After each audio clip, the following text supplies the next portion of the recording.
Pessoal, professor Rony Coser, estou aqui com você. É uma alegria estar aqui com você mais uma vez para darmos aí prosseguimento à nossa disciplina de Bibliologia ou Introdução à Bíblia, como queira. Agora, nesta videoaula de número 4, nós vamos aí analisar a questão do elevado padrão moral da Bíblia e a imparcialidade das Escrituras.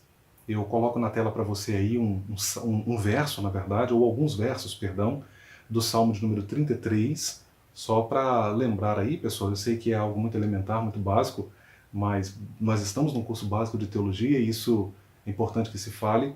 O livro de Salmos, geralmente você não faz menção de capítulos e versículos no livro dos Salmos.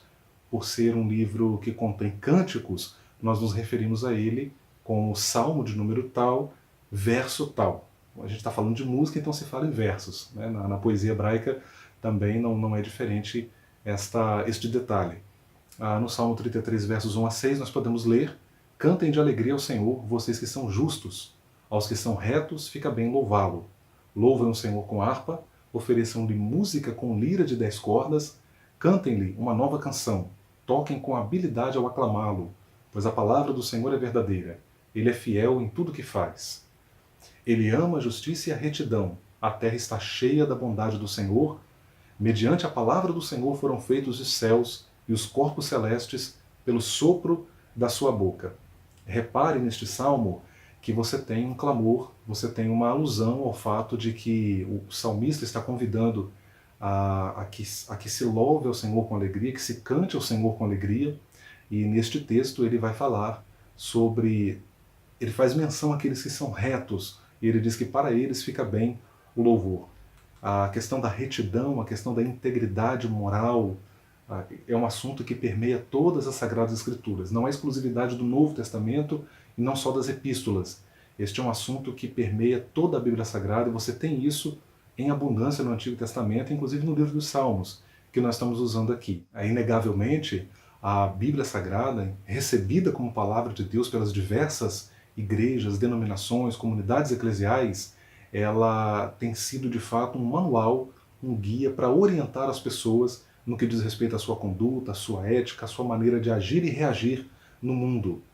Eu trago aqui de partida uma reflexão, que inclusive eu coloquei lá como aquela frase que a gente coloca lá, seja na monografia, no meu caso na dissertação de mestrado, eu fiz questão de colocar esta frase porque ela representa bem a minha pesquisa de mestrado. Eu falei sobre leitura popular da Bíblia, em sua relação com a formação integral do indivíduo, lançando ali um olhar a partir da educação cristã, analisando justamente esse impacto positivo da Bíblia sobre a vida das pessoas, e eu coloquei esta frase aí do famoso comentarista devocional Dr.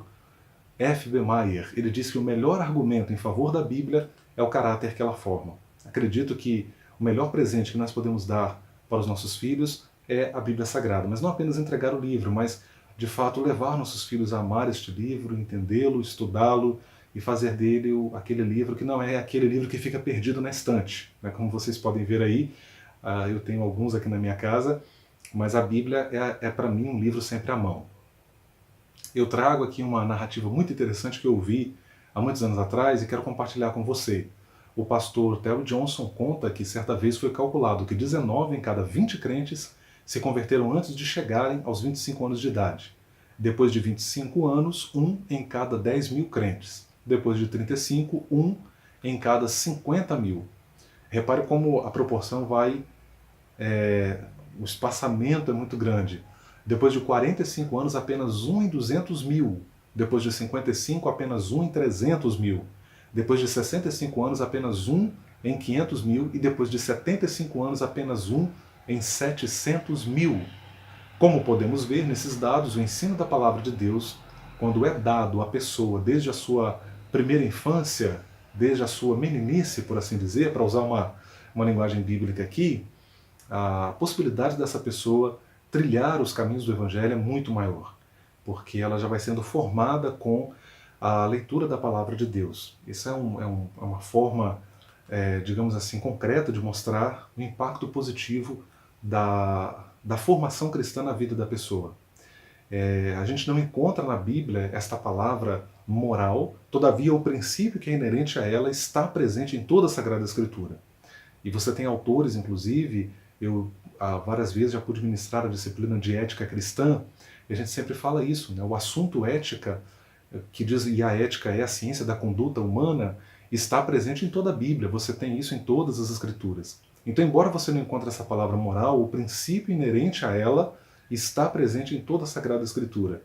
Entendemos por moral o conjunto de normas de conduta válidas para todas as pessoas em qualquer tempo ou lugar. Aqui, naturalmente, nós não estamos falando de usos e costumes, porque isso pode variar, como varia de fato. Usos e costumes são culturais, são regionais, são temporais, ao passo que os valores da palavra de Deus, conquanto normativos para a igreja, para a vida do cristão, eles são independentes de fatores como tempo, cultura, geografia, situação socioeconômica e por aí vai.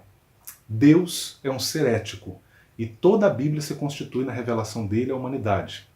A Bíblia nos apresenta Deus como um ser santo, veraz, justo e perfeito, e que espera ver isso, essas características do seu caráter reproduzidas nas suas criaturas, ainda que numa escala infinitamente melhor. Na Bíblia encontramos várias vezes algumas palavras que correspondem ao princípio de moralidade. Palavras como íntegro, integridade, retidão, santidade.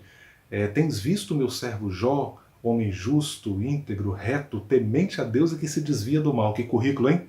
Então veja que é uma questão muito interessante para a gente pensar, porque você percebe que esse assunto está presente em toda a Bíblia e é uma preocupação com relação a isso. A Bíblia tem sido vista como o código de ética divino por alguns autores. O mundo nos apresenta muitas práticas que são reprováveis do ponto de vista divino, e se não estivermos atentos, acabamos nos tornando condizentes com tais práticas. Em nosso tempo de pós-modernidade, é comum a relativização de valores, que em termos práticos significa que aquilo que antes era considerado certo pode não ser considerado certo hoje, e o que era considerado errado pode não ser considerado errado hoje. Em outras palavras, o que eu estou colocando ali, ou o que eu estou colocando aí, para você visualizar na tela, é que você tem uma fluidez na questão dos valores ético-morais. E, no entanto, a palavra de Deus se apresenta para nós naquilo em que ela é clara, naquilo em que ela é objetiva, naquilo em que ela é direta. Ela se coloca para nós como um código de ética que não é mutável, que não é alterável, independente das épocas que se passam e que se alternam. Alguns desafios se colocam para nós hoje no quesito ética cristã, na pós-modernidade. Nós temos aí o relativismo, nós temos o hedonismo, que é uma ameaça, essa busca desenfreada pelo prazer.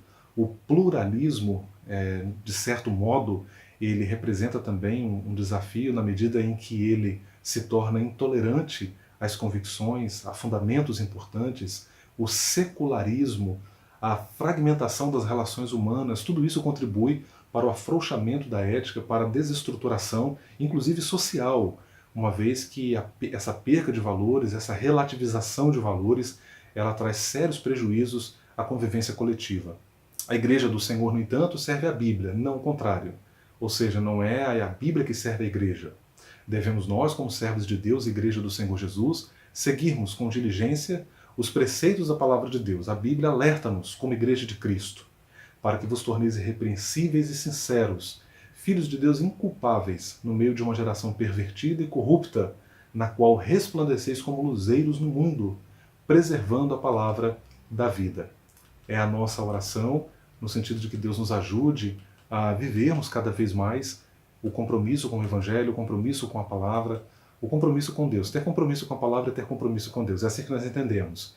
Que Deus abençoe sua vida. Em mais esta videoaula, nós vamos então, na nossa quinta e última videoaula, falar sobre a questão da autoria da Bíblia e discutindo algumas questões aí relacionadas à inspiração divina da Bíblia, também retomando algumas questões relacionadas ao cânon. Deus abençoe você. Obrigado.